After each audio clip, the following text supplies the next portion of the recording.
একদম নিরামিষ দিনের জন্য একটা ভীষণ সুন্দর পটলের রেসিপি, যেটা আপনি ভাত বা গেস্ট মেনু হিসাবে বা সবথেকে ভালো হয় লুচি পরোটার সাথে অনবদ্য লাগবে খেতে, এটুকুনি বলতে পারি। আর তৈরি করা ভীষণ সোজা।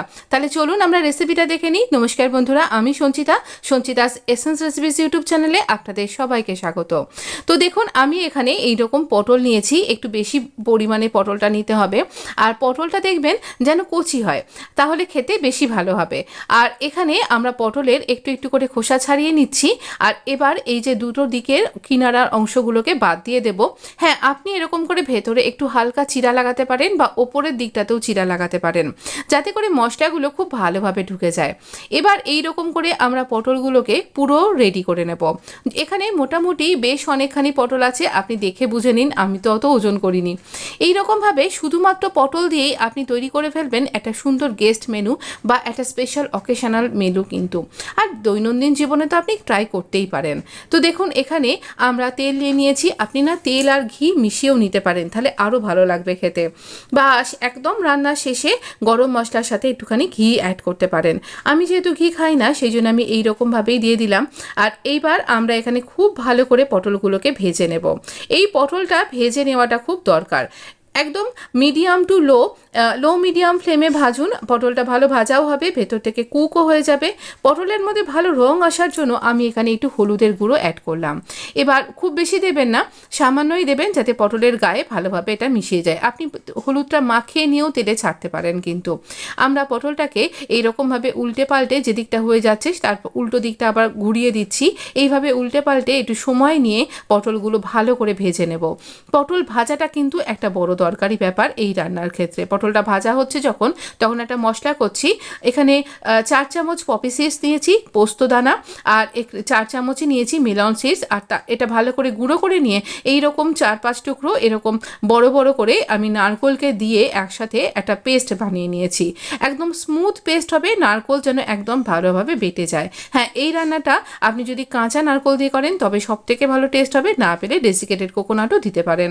এবার আমরা আরও একটু তেল দিচ্ছি মৌরি বা ফেনাল সিডস। আর এইরকমভাবে মৌরিটার ভালো গন্ধ আসবে, এতে ভীষণ খেতে ভালো লাগবে। একটুখানি জিরেও দিয়ে দিলাম, গোটা জিরে, কয়েকটা তেজপাতা দিয়ে দিচ্ছি। এবার দেব কয়েকটা ছোটো এলাচ। ছোটো এলাচে সবসময় দানাটা ফাটিয়ে দেব, এলাচটা ফাটিয়ে দেবেন, তাহলে এটা খুব ভালো আপনার গায়ে ছিটকে আসবে না। মশলাটার ভালো গন্ধ বেরোলে দুটো টমেটোকে আমি এরকম পেস্ট করে নিয়েছি, টমেটোর পেস্টটা দিয়ে দিলাম। টমেটো পেস্টটা এখানে ভালো করে আমাদের কুক করে নিতে হবে। দিয়ে দিচ্ছি টমেটোটা যখন একটু কালারটা চেঞ্জ করে দিল, বেশ এরকম 1 টেবিল চামচ মতন আদা বাটা দিয়ে দিচ্ছি আমি এখানে। আদা বাটাটা দিয়ে ভালো করে যখন কষছি, সেই সময়তেই দিয়ে দিচ্ছি আমি এখানে এটা ধনের গুঁড়ো আর এটা জিরের গুঁড়ো। ধনের গুঁড়ো জিরের গুঁড়ো দিয়ে ভালো করে আমরা এখানে কষাবো।